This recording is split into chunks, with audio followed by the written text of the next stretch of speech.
Salve galera, eu sou o Vini Lanças, esse é um canal sobre antiproibicionismo, onde a gente conversa também sobre teoria política, sobre filosofia e hoje a gente vai falar sobre desobediência civil. Esse é o terceiro vídeo da série, eu vou deixar aqui em algum lugar para vocês verem o primeiro e o segundo vídeo, onde foi feito um mapa do conceito de desobediência civil no pensamento político contemporâneo e no segundo vídeo uma explicação que busca entender a justificativa e as possíveis formas de legitimação desse tipo de ato político através da perspectiva de uma teoria liberal, com base principalmente na obra do John Rawls e dos seus comentadores. Hoje a gente vai aprofundar um pouco mais no tema e vai trabalhar com a tipologia do Ronald Dworkin. Espero que tenha ficado de boa o quadrinho aqui para vocês verem. Esse é um pensador liberal também, ou seja, ele compartilha do entendimento comum do Rawls, que vem do conceito do Bedô, vamos relembrar, uma violação legal, não violenta, pública, coletiva e politicamente motivada. Isso é o que todo mundo está entendendo por desobediência civil. Numa explicação de tipo liberal, você vai perceber que a justificativa passa por uma ideia de princípio de justiça que é anterior à lei. E que, portanto, a lei deve se referir a esse princípio. Então, a justificativa da desobediência civil é, mesmo que eu esteja violando leis, ordenamentos jurídicos positivados, colocados pelo Estado soberano, eu estou remontando a princípios que são anteriores às leis. Então, eles seriam mais relevantes, eles seriam mais importantes do que as próprias leis. O exemplo clássico que praticamente todos os pensadores trabalham é com as questões das leis de desigualdade racial que vigoravam no sul dos Estados Unidos até metade do século XX. E que os princípios das leis são considerados, os princípios de liberdade e igualdade são considerados mais importantes do que uma lei positivada pelo Tribunal do Alabama, sei lá, que segregava as pessoas. Enfim, estamos dentro do imaginário estadunidense, como eu expliquei nos outros vídeos, é um debate ainda bastante anglófono. Vamos tentar entender a tipologia do Dworkin. Ele entende, a tipologia dele começa com duas perguntas, ele vai falar que existem 3 tipos de desobediência civil e 2 estratégias para colocá-las em prática. As 2 perguntas se dão acerca da desobediência em si, né? Se é certo você desobedecer à lei, mesmo que você entenda que a lei foi colocada de forma minimamente justa por processos de representatividade democráticos e que a maioria que estabeleceu essa lei tem razões para que ela exista, enfim, você sendo um cidadão kantiano exemplar, se é certo você desobedecer uma lei que você considera injusta. E a segunda pergunta é se é certo punir uma pessoa bem intencionada que desobedece uma lei que ela considera injusta. E aí o Dworkin vai falar que seria tão inocente, tão bobo o argumento de você acreditar que é sempre certo ou que é sempre errado qualquer uma das questões. Ele vai pensar que tanto para você desobedecer quanto para você punir, você tem que pensar nas razões. É interessante que, pensando do ponto de vista de um debate ético, isso soa bastante consequencialista. Enfim, vamos tentar entender as circunstâncias que ele coloca. Os 3 tipos de ato de desobediência civil que podem ser encontrados dentro da tipologia dele são baseados na integridade, baseado na justiça e baseado na política. Na integridade é quando a pessoa alega que ela não vai obedecer aquela lei porque ela acredita que aquela lei fere os princípios, os valores dela. Ela vai falar, olha, isso eu não faço. É interessante como isso se confunde bastante com a noção de objeção de consciência, conforme foi colocado na teoria do John Rawls. E que também outros autores como a Hannah Arendt também partilham do entendimento que tem que ter uma diferença entre o que é a objeção de consciência, seria isso, você violar uma lei que você considera errada, mas no seu âmbito individual, não necessariamente de forma pública e coletiva, e a desobediência civil, que teria esse caráter público e coletivo. Quando o termo surge com o Thoreau, inclusive, ele estava mais próximo da objeção de consciência do que o entendimento que a gente tem hoje em dia. Mas vamos dar exemplo para a coisa ficar mais fácil. Você tem como eu disse, o debate é muito estadunidense ainda, você tem muitas pessoas lá que se recusaram a ir para a guerra do Vietnã e que se recusam até hoje a jurar a bandeira porque eles são pacifistas. e pacifistas muitas vezes religiosamente motivados, porque ele tem várias seitas cristãs lá, é um lugar bastante diverso nesse sentido, e eles alegam que eles não vão jurar bandeira, que eles não vão atirar num outro ser humano, porque isso é contra os princípios deles, fere a integridade. Só que isso também tem um outro lado, você tem lá pessoas que se recusam a participar do procedimento de aborto nos estados onde isso é legalizado, porque elas alegam que isso também fere o princípio dela. Então fala, se a pessoa tem o direito de fazer o aborto, mas quem vai fazer vai ser um outro médico, porque eu não vou fazer. Isso entra também dentro dessa zona nebulosa entre desobediência civil e objeção de consciência. O interessante é que, nesse caso, a resposta que o Dworkin vai dar para as perguntas que ele coloca é que tudo bem, pode ser certo você desobedecer baseado nos seus princípios, mas é errado que o Estado vá te punir por conta disso.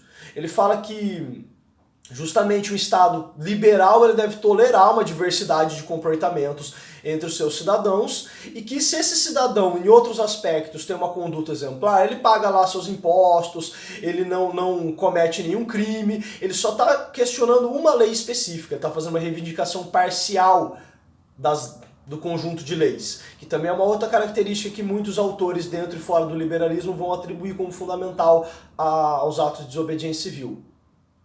Então nesse caso o Dworkin fala, dá para viver com esse tipo de violação pontual e o Estado não precisa ter punições muito rigorosas porque esse tipo de cidadão não oferece risco ao ordenamento estatal como um todo.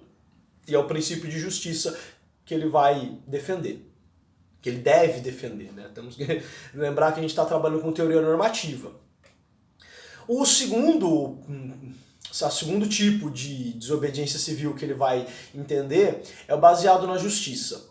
É quando você desobedece leis que ferem o conceito de justiça. Ele está muito próximo da ideia da baseada na integridade, mas ele é mais coletivamente motivado. É você imaginar que uma lei é injusta não só para a sua conduta, mas é injusta para todo mundo. É uma coisa que no seu entendimento de justiça não deveria acontecer. E mais uma vez o exemplo mais evidente aqui são as leis de segregação racial nos Estados Unidos e na África do Sul até o momento do apartheid, onde dentro do nosso entendimento de justiça mais ou menos no mundo ocidental, ou no mundo ocidental e alguns arredores, não sei, também não vou entrar nesse debate agora, a gente entende isso como muito errado. A gente fala, esse tipo de lei é em si mesma injusta.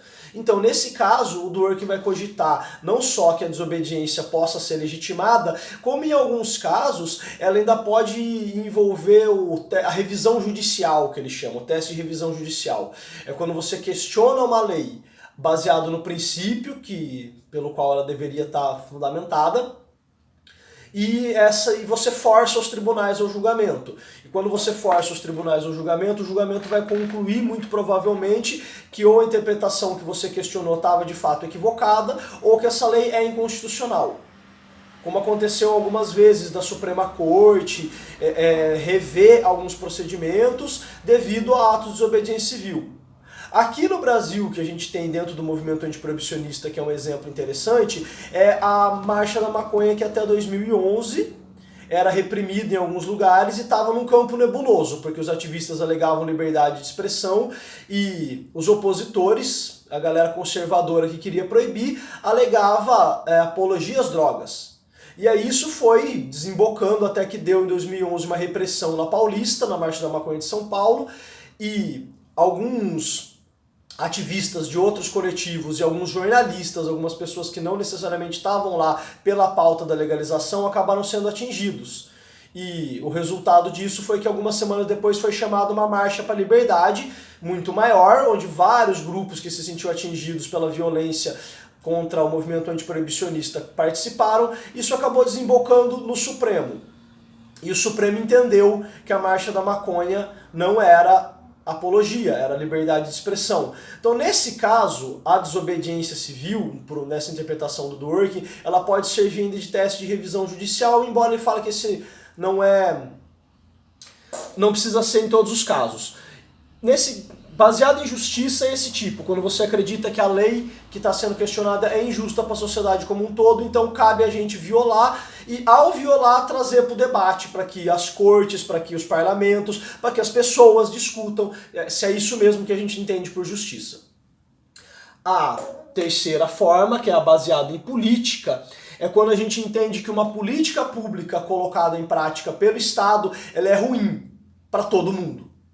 O exemplo que ele dá também é um exemplo que o Habermas trabalha, que é quando as pessoas estavam impedindo a instalação de mísseis nucleares na Alemanha no final da Guerra Fria, alegando que isso podia desencadear uma retaliação da União Soviética que ia colocar todo mundo em risco, até quem era a favor de colocar os mísseis lá.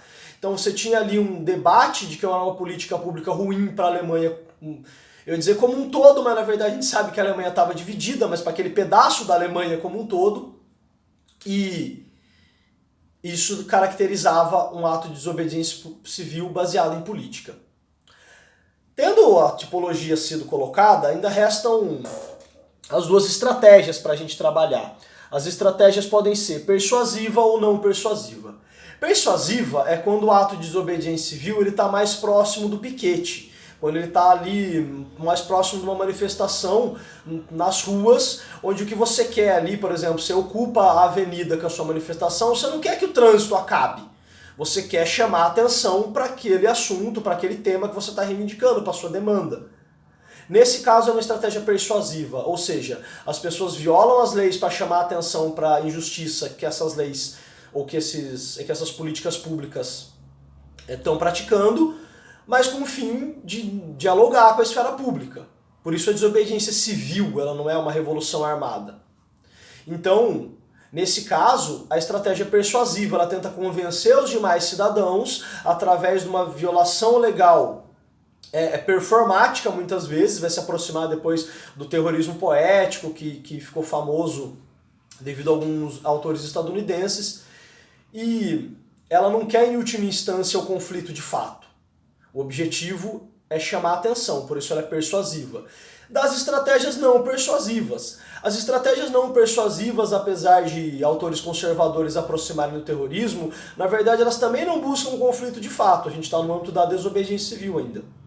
Mas elas tentam elevar os custos da política pública em questão a ponto de não compensar mais o combate aos ativistas. Então, por exemplo, se você empaca a chegada de determinado produto no porto, ou se você tranca alguma estrada, alguma via pública, você está fazendo com que, enquanto as autoridades não negociem com você, o prejuízo que aquilo lá vai dando vai sendo tão catastrófico em termos de distribuição, em termos de abastecimento, que a autoridade acaba sendo obrigada a negociar. Embora a sua estratégia seja, em última instância, não violenta, porque você não machucou ninguém ainda, você simplesmente agiu de uma ação direta não violenta, para colocar nos termos mais contemporâneos. E, nesse caso, o Dworkin, ele revê a sua posição. No começo ele está dizendo, olha, geralmente é melhor não punir, mas, diante das estratégias não persuasivas, ele fala que é melhor punir. Ele fala, se os ativistas colocam nesses termos de chantagear, então cabe sim ao Estado ativar seu código legal dentro do marco do direito. O Estado também não pode ultrapassar os limites legais que ele coloca a si mesmo, acionar os ativistas. E aí a batalha descamba para o campo do jurídico, que é em alguma medida o que a gente vê aqui no Brasil no caso do uso predominantemente terapêutico dos fitoterápicos canábicos, onde você tem uma perseguição jurídica e tenta enquadrar essas pessoas, principalmente quem faz o autocultivo, como criminosos, e você tem uma disputa de advogados que vão atrás de habeas corpus, que vão desenvolvendo formas de entender essas pessoas como ativistas e dentro do direito delas de defender a própria integridade, ou integridade de entes queridos, porque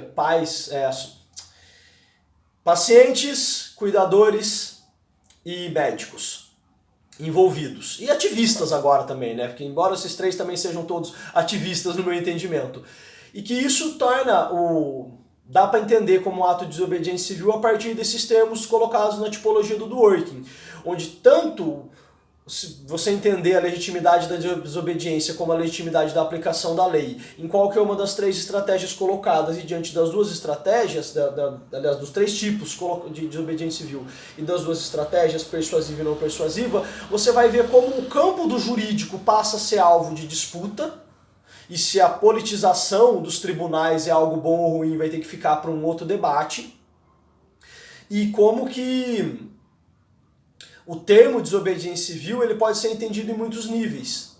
E o Dworkin, na minha opinião, ele enriquece o vocabulário da teoria política liberal ao entender as coisas de uma forma mais sofisticada que o John Rawls, principalmente por entender a objeção de consciência dentro de uma categoria de desobediência civil. E aí a diferença que eu vou trabalhar quando no final da minha tese de doutorado, quando eu estava dizendo da desobediência civil, se ela podia ou não podia ser individualmente praticada, eu fui pelo entendimento de que se ela é politicamente motivada, ou seja, se ela remete a um pertencimento coletivo de alguma forma, ela pode sim ser praticada individualmente. Então você vai vendo como a teoria, o debate da teoria política contemporânea, ele vai amadurecendo. Eu acho que por hoje é isso, o vídeo já deve ter ficado um pouco longo, mas é importante que a gente tenha os termos bem entendidos para que a gente possa avançar. Nos próximos vídeos eu vou trabalhar com uma concepção republicana, o comunitarista de desobediência civil, principalmente com as obras do Michael Walzer e da Hannah Arendt. Espero que vocês estejam gostando desses vídeos, espero que a teoria política esteja sendo um tema legal para vocês como ela é para mim. Deixa eu ver se eu esqueci de alguma coisa. Acho que foi trabalhado tudo isso. A gente está vendo como o debate da desobediência civil e o que caracteriza de fato uma violação legal para que ela não seja entendida como crime e seja entendida como um ato legítimo de manifestação política ainda não é ponto pacífico, mas a gente está entendendo por onde o debate caminha. É claro, se você quer apoiar a causa antiproibicionista daí onde você estiver, você pode adquirir os produtos da Marcha da Maconha Floripa. Se você estiver em Joinville, eu também sei que eles têm em vários lugares do Brasil todo. Aqui em Santa Catarina a gente tem a máscara do Instituto da Cannabis, as camisetas da marcha e o copo, o ecocopo da Marcha da Maconha. Dessa vez eu vou mostrar para vocês. Eu vou deixar o link aqui para vocês entrarem em contato com as redes do pessoal da Marcha da Maconha, para que você possa também ajudar nessa causa, se você acredita nela. Valeu, galera, um abraço marofado, falou!